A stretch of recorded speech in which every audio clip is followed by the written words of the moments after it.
We attempted to negotiate, but Galactus... Salve, sentinelas! Aqui é o Universo Proibido.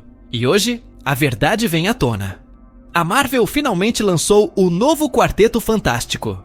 Eu também já assisti, foi incrível. Mas a pergunta que ninguém quer fazer é: será que é só mais uma fantasia nostálgica ou um reboot que realmente entendeu o que faltava? Porque por trás do visual psicodélico e das referências aos anos 60, tem uma escolha criativa que muda tudo. E quase ninguém está falando disso. A primeira cena já deixa claro. Esse não é só mais um filme de origem. É uma declaração estética e narrativa. E sim, o tom é retrô. Mas calma. Não é só por charme ou homenagem. Ao ambientar o longa numa realidade alternativa dos anos 60, o diretor Matt Shakman não está só brincando com o passado. Ele está, discretamente, redefinindo o que pode ou não funcionar no cinema de super-herói. O MCU sempre foi avesso a ousadias visuais tão literais. Até agora. E aqui entra o primeiro ponto de ruptura. A vibe de ficção científica experimental, meio 2001. Uma odisseia no espaço. Se mistura com a estética de quadrinhos do Jack Kirby, como se tudo aquilo sempre tivesse sido real. Não é só um estilo. É uma escolha política.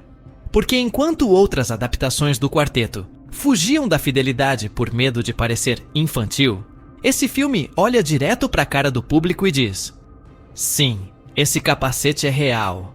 Sim, esse robô fala. E sim, aquilo no céu é mesmo o Galactus. Mas tem um detalhe escondido no meio disso tudo. Um detalhe que só quem conhece a fundo o legado dos quadrinhos vai perceber. Já volto nisso. Essa coragem de ser 100% quadrinhos, 100% época, e ainda assim funcionar como cinema de alto nível, não é pouca coisa. Principalmente num momento em que o MCU vinha sendo criticado por se perder entre CGI genérico e narrativas sem alma. O Quarteto Fantástico chega não só como correção de rota, mas como sinal de que talvez, só talvez, a Marvel esteja ouvindo. Se esse conteúdo tá te conectando com as verdades do multiverso, já deixa o like e entra pra nossa linha secreta de inscritos. O centro emocional do novo Quarteto Fantástico não é Reed Richards. E isso por si só já é uma ruptura poderosa. Porque por décadas, o Senhor Fantástico foi retratado como o cérebro incontestável da equipe. Um arquétipo clássico do gênio frio que toma decisões difíceis pelo bem maior. Mas neste filme, Pedro Pascal entrega uma versão muito mais introspectiva. A genialidade ainda está lá, intacta. Mas agora ela tem um peso, uma distância emocional que o filme não tenta suavizar. Pelo contrário, ele parece até desconfortável com o mundo ao redor. E isso é proposital? Vanessa Kirby, como Sue Storm, assume o espaço que a maioria das adaptações anteriores evitou dar à personagem. Ela é o ponto de equilíbrio, e não só dentro da narrativa. Nos bastidores, foi descrita como a cola que segura a equipe. E essa percepção transborda na tela. Sue não é apenas a emocionalmente inteligente da equipe. Ela é o elemento político, o filtro humano que traduz o pensamento gelado de Reed em decisões possíveis. Em várias cenas, é ela quem toma a frente. Não como líder oficial, mas como alguém que sabe quando e como agir. Isso muda completamente o peso dela na estrutura dramática.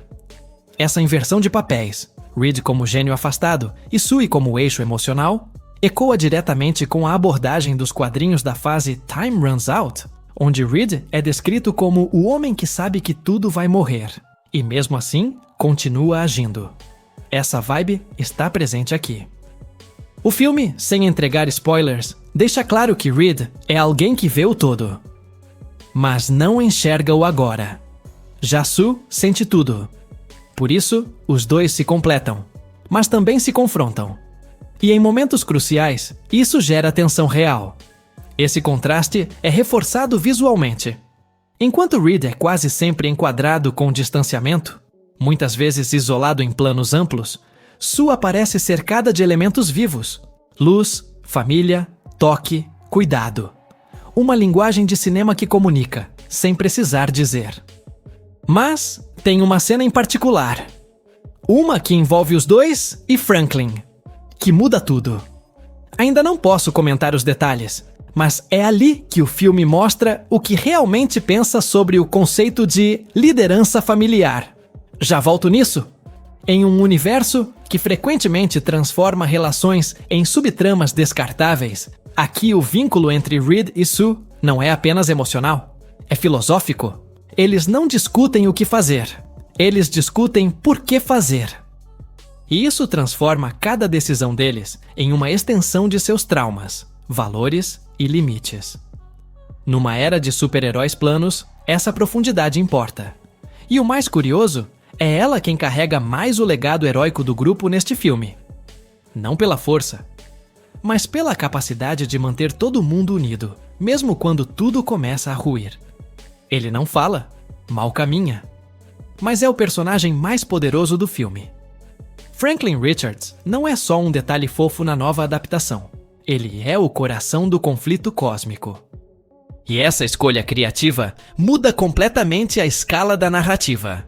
Porque quando você coloca o ser mais frágil do universo contra o mais antigo e implacável, Galactus, o que está em jogo deixa de ser apenas uma cidade ou um planeta. É a ideia de esperança versus inevitabilidade. Franklin já existia nos quadrinhos como um mutante de nível ômega, capaz de alterar realidades inteiras com a força da mente, mesmo sendo uma criança. Mas o filme não o trata como um artifício ou símbolo vazio. Ele não está ali só para humanizar Reed ou Sue. Franklin tem função narrativa, visual e temática. Ele é o ponto zero de um novo universo. E, segundo o próprio diretor Matt Shakman, representa a colisão entre o nascimento e o fim. Uma analogia direta ao embate com Galactus, que aqui não vem apenas como destruidor, mas como uma força de reequilíbrio. Esse tipo de construção lembra muito o arco Power Pack nos quadrinhos dos anos 80, quando a Marvel começou a explorar o impacto de crianças superpoderosas no tecido da realidade. Mas aqui, o que impressiona é o quanto o filme torna esse conceito visualmente claro.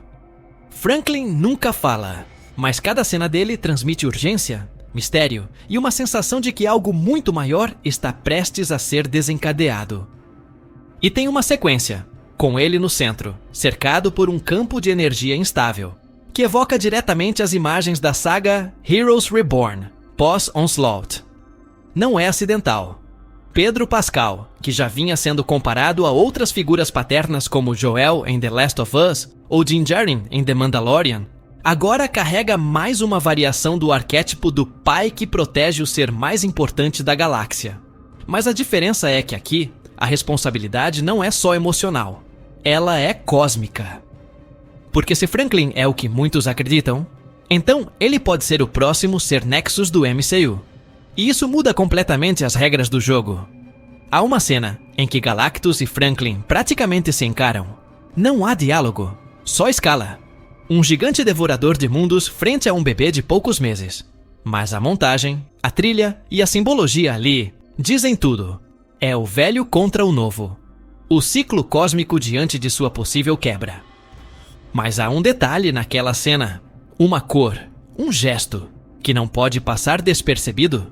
Ainda não é hora de revelar, mas quando você notar, vai entender por que essa criança pode ser a chave para o reboot total do multiverso.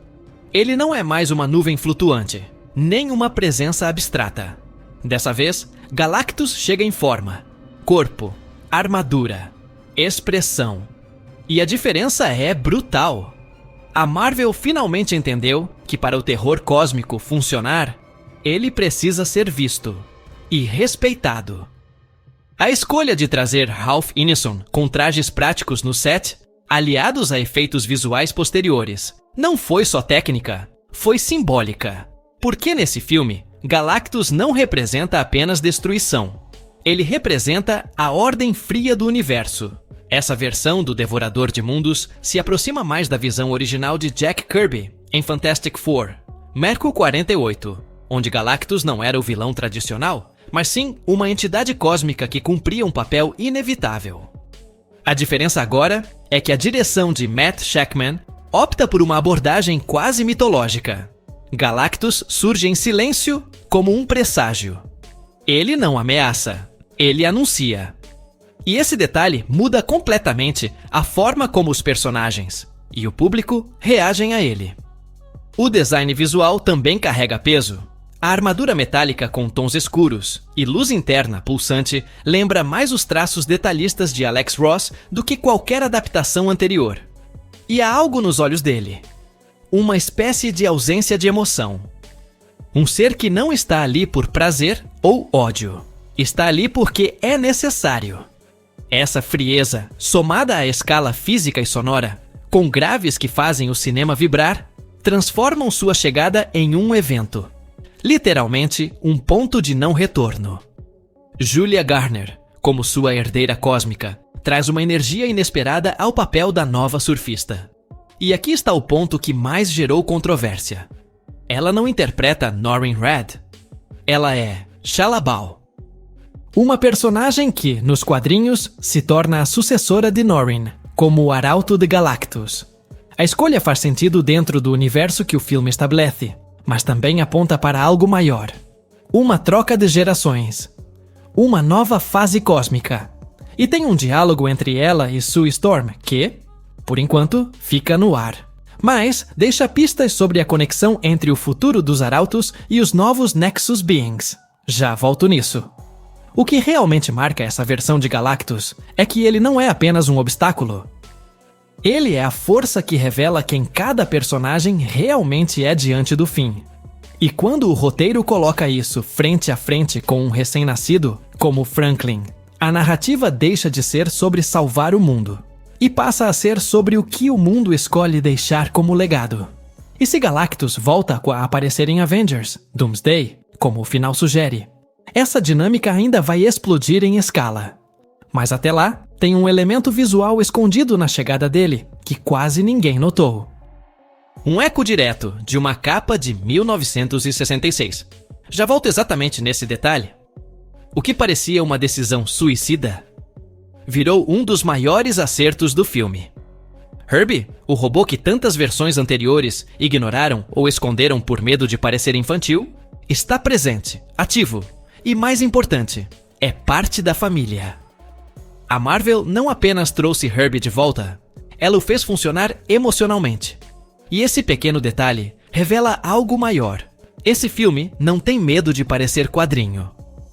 Não tem vergonha da sua origem. Matt Shakman, que já tinha flertado com diferentes eras da televisão em WandaVision, traz agora um domínio total da linguagem retrofuturista. Visualmente, o longa parece uma fusão entre 2001, Uma Odisseia no Espaço e uma edição de Fantastic Four, dos anos 60, desenhada por Jack Kirby, com as cores vibrando em offset. E o resultado é tão estilizado que se torna crível. O espectador não questiona a realidade daquele mundo.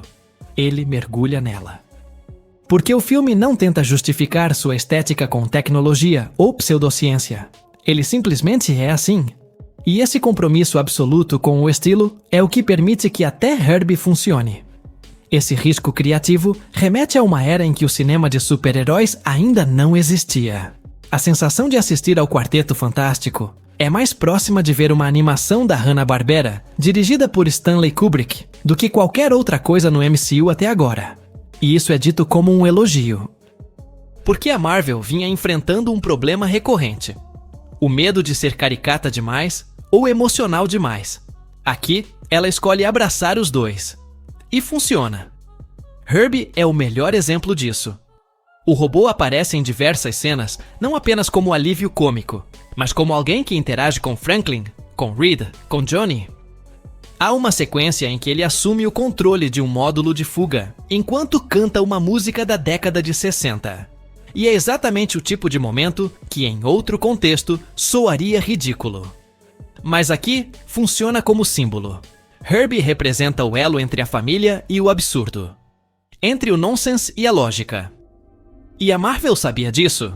Tanto que, segundo o próprio Shakman, o design foi inspirado em aspiradores de pó da época, misturados com esboços originais do Kirby, que nunca foram usados. É mais que fanservice. É resgate de DNA. E sim, esse tom às vezes escorrega para o estranho. Há momentos que flertam com o exagero. Mas, como o filme se compromete com sua lógica estética, esses excessos não quebram o pacto com o público. Ao contrário do que aconteceu com os filmes anteriores, onde o medo do ridículo criava uma adaptação tímida. Aqui, tudo é levado até o fim. E isso vale não só para Herbie. Vale para a estrutura, para os diálogos, para o ritmo. O filme é uma viagem de época dentro do próprio gênero. Mas tem um detalhe nesse design do Herbie. Uma inscrição que aparece por meio segundo. Ela liga o personagem a um outro projeto esquecido do MCU. Já volto nisso. É nesse momento que o filme tropeça. Depois de construir uma ambientação sólida, com ritmo controlado e escolhas visuais ousadas, o terceiro ato entra em colisão com a necessidade de escala. A chegada de Galactus muda o tom, o ritmo e até a lógica de certos personagens. A tensão íntima se transforma em uma corrida contra o tempo cósmica, e nem sempre de forma orgânica. O que antes era exploração emocional e estética vira grandiosidade urgente. E essa transição não é suave. Durante boa parte do filme, há um cuidado em dar espaço para as relações respirarem. Mas quando Galactus assume o centro da narrativa, o filme parece perder um pouco o controle sobre sua própria identidade. A ameaça exige ação em larga escala, e isso força a equipe a se mover mais rápido do que o arco interno de alguns personagens permitiria. Especialmente Reed e Sue, que até ali tinham um compasso quase trágico no relacionamento. A aceleração deixa pouco tempo para fechar essas camadas. A comparação inevitável aqui é com Avengers. Endgame. Os irmãos Russo também lidaram com ameaças cósmicas e escalas descomunais, mas encontraram um equilíbrio entre espetáculo e emoção. Matt Shakman, por outro lado, vem de uma escola mais contida. Seus episódios em WandaVision são a prova disso. Intensidade emocional, ritmo de minissérie, foco interno. Quando ele precisa expandir para o colapso do universo, o impacto visual funciona. Mas a costura narrativa se fragiliza. E a outra questão, o próprio timing do lançamento do filme. Como os fãs já tinham assistido à cena pós-créditos com a cadeira do juízo e as pistas dos Thunderbolts em outros projetos, parte da tensão final do quarteto é anulada. Sabemos que eles sobrevivem, sabemos para onde vão. O senso de urgência perde potência. E isso não é culpa do roteiro. É uma consequência direta da bagunça na ordem de lançamentos do MCU, causada pelas greves e mudanças de cronograma nos últimos 2 anos. Ainda assim, o terceiro ato entrega visualmente. O confronto com Galactus impressiona, especialmente em IMAX. Há uma cena em que Franklin, Reed e Sue se alinham frente ao Devorador, e a composição é de uma beleza quase operística. Mas falta o impacto emocional que o segundo ato vinha prometendo. O clímax resolve o conflito, mas não transforma. E para um filme que começou tão ousado, esse fechamento mais tradicional deixa um gosto de oportunidade desperdiçada. Mas tem uma escolha ali. Uma decisão silenciosa, sem fala, apenas gestual, que pode indicar que esse clímax não era o fim, mas apenas a abertura de uma trama muito maior. Se essa cena for resgatada em Avengers, Doomsday, o que hoje parece um desvio, pode se revelar um acerto de planejamento. Esse deveria ser o momento de maior impacto emocional. Mas quando a Marvel decide antecipar o destino dos personagens em outras produções, antes mesmo do filme estrear, ela quebra a própria narrativa. O Quarteto Fantástico chega nos cinemas já com a sombra da cadeira do juízo, aquela sequência dos Thunderbolts que vazou e circulou antes da hora. E o resultado é simples. Perdemos a surpresa. Sabemos quem sobrevive, quem segue ativo e qual será a próxima fase para esses personagens. O filme tenta construir tensão, mas a plateia já viu o que vem depois. Essa quebra de cronologia não é nova. Desde a pandemia e as greves que paralisaram Hollywood, a Marvel vem reorganizando sua ordem de lançamentos com improviso. Mas o problema aqui não é só de agenda. É de estrutura dramática. Porque se o público já sabe que Reed e Sue estarão operando em outra linha do tempo, ou que Franklin será protegido por uma nova equipe. Então qualquer ameaça dentro do filme perde peso. A urgência vira formalidade. E isso diminui o impacto da jornada que o próprio longa tenta construir. A cena pós-créditos em si é tecnicamente bem executada. Ela entrega um novo vislumbre do universo expandido e sugere que Galactus talvez não seja o último grande evento cósmico, apenas o primeiro de uma sequência. Mas o que era para ser revelação, aqui funciona como confirmação. E para um fandom que está cansado de promessas não cumpridas, essa sensação de já vi isso antes enfraquece o engajamento. O loop de hype, que deveria explodir após os créditos, se desfaz em previsibilidade. Além disso, o uso dessa cena fora de ordem mostra uma contradição entre narrativa e marketing. O filme foi concebido como um evento fechado, um marco criativo. Mas os materiais promocionais trataram os personagens como peças em movimento dentro do tabuleiro maior do MCU. Essa tensão entre filme autoral e engrenagem de franquia é sentida o tempo todo. E a cena pós-créditos, ao antecipar demais, acaba revelando a costura. Mostra que o jogo já estava armado e o jogador distraído. Mas há uma fala, uma frase aparentemente genérica no meio dessa cena, que carrega mais do que parece. Ela ecoa uma fala de Fantastic Four Hirokukun 600, uma edição crítica do reboot nos quadrinhos. Se essa conexão for real, o que vimos ali pode não ser apenas epílogo, mas a ativação silenciosa de uma nova ameaça multiversal. E se for isso mesmo, tudo o que o filme não entregou agora pode explodir nos próximos 2 anos. O que mais surpreende no Quarteto Fantástico de 2025 não é o enredo, nem os efeitos ou as participações especiais. É a sensação de que, pela primeira vez em muito tempo, a Marvel confiou no material original. O filme é carregado de nostalgia, mas não é prisioneiro dela. Ele atualiza sem apagar. E isso é raro. A escolha de ambientar a história nos anos 60, abraçando o design de Kirby e o tom de ficção científica filosófica, mostra um estúdio disposto a arriscar. E o risco deu resultado. Mas vem a dúvida inevitável. E agora? Por que adaptar o espírito das HQs clássicas é uma coisa? Expandir isso para os próximos passos do MCU é outra completamente diferente. O final do filme e os acenos narrativos na cena pós-créditos indicam que o quarteto vai ocupar um papel central nos eventos de Avengers, Doomsday e talvez até no reboot dos X-Men. Mas o estilo que funcionou aqui, com tons retrô, tempo mais lento e ênfase no drama familiar, vai sobreviver à lógica frenética de uma guerra multiversal? Ou será diluído, como tantas outras promessas antes? A resposta pode estar em como a Marvel vai lidar com Franklin Richards. Se ele continuar crescendo como um possível Nexus Being, alguém que existe de forma única em todas as realidades, então o impacto dele ultrapassa até mesmo o de Wanda Maximoff. E se a fala solta na cena pós-créditos for levada a pátria a sério, Franklin pode não só ser protegido, mas também perseguido. Porque para certos personagens que já conhecemos, ele não representa esperança. Representa ameaça. Essa tensão entre o potencial do personagem e a estrutura do MCU será decisiva. O estúdio terá que escolher. Ou molda o universo ao redor desse novo núcleo, ou molda o núcleo para caber no universo. E nenhuma dessas escolhas é simples. O que está em jogo não é só o futuro do quarteto, mas o tom da fase 6 inteira. Se Franklin for mesmo tratado como peça-chave para o reboot multiversal, ou para o surgimento dos novos mutantes, então esse filme que hoje parece isolado pode, em retrospecto, se tornar o pivô de toda a reconstrução. E isso nos traz de volta à pergunta principal. Esse reboot do quarteto é bom? Sim, mas com uma ressalva. Ele é bom porque teve coragem de ser específico, de ser fiel à sua proposta. Mas, se o que vem depois tentar diluir essa identidade, o efeito colateral será inevitável.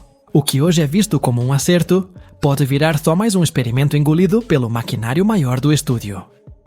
Mas e você? Acha que essa versão do quarteto vai resistir ao peso do multiverso?